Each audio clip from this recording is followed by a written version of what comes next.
Today, we're diving into a dynamic that is so frustrating for so many couples. You know, the one where your partner is an absolute angel to neighbors and strangers, but at home, things get a little tense. Let's break down why this happens and what you can do about it. So, let me just ask you straight up. Have you ever been in that situation where your partner is just the most charming, helpful, and polite person to a neighbor, a colleague, or a complete stranger, but the second you two are alone, that warmth just vanishes?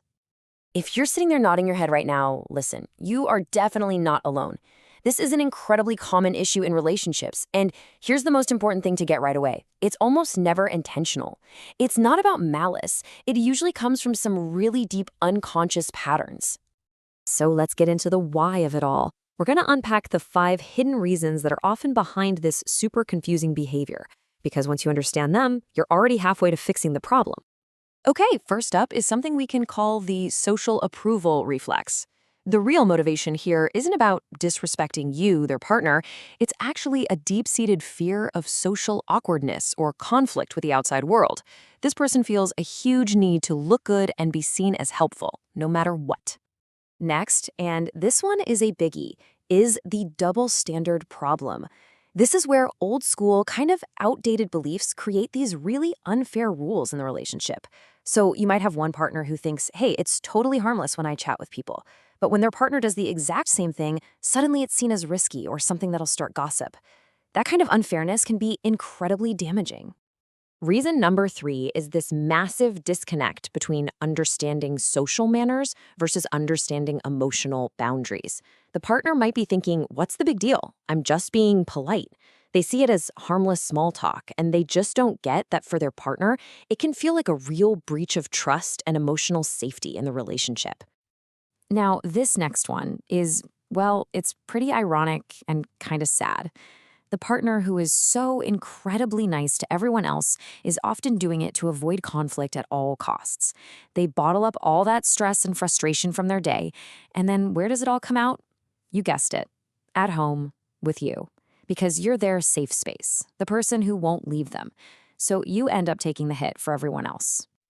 And finally, number 5 is just classic people-pleasing. This is the person who just cannot say no. They can't cut a conversation short with a neighbor. They can't turn down a request for a favor. They get so caught up in being the good guy or the helpful one that they completely lose sight of their actual number 1 priority, making their partner feel secure. Okay, so we've laid out all the problems. That can feel a little heavy, I know, but now let's pivot to the good stuff, the solutions. How do you actually break this cycle? Well, here are 5 concrete steps you can take to make a real change. Think of this as your roadmap. It all starts with a major mindset shift. You have to consciously prioritize your partner. From there, it's about setting healthy limits with other people, ditching those unfair double standards we talked about, building your own emotional boundaries, and finally, maybe most importantly, learning how to talk about all of this openly and without blaming each other. You know, the heart of the entire solution really boils down to this one simple idea. Your partner's comfort should matter more than a neighbor's temporary feelings. This isn't about being rude to people. It's about remembering where your primary loyalty lies. It's about protecting your partner's sense of security above all else. So let's just zoom out for a second. Why is this whole thing so important to get right? Because what this fight seems to be about on the surface, that's not what it's really about deep down. It's a stand-in for something much, much bigger. And this right here is the absolute key. So often, the partner who's feeling hurt is afraid to say anything because they don't want to sound jealous or controlling. But listen, this conflict is not about jealousy. It is about respect. It's not about creating drama. It is about feeling like a priority.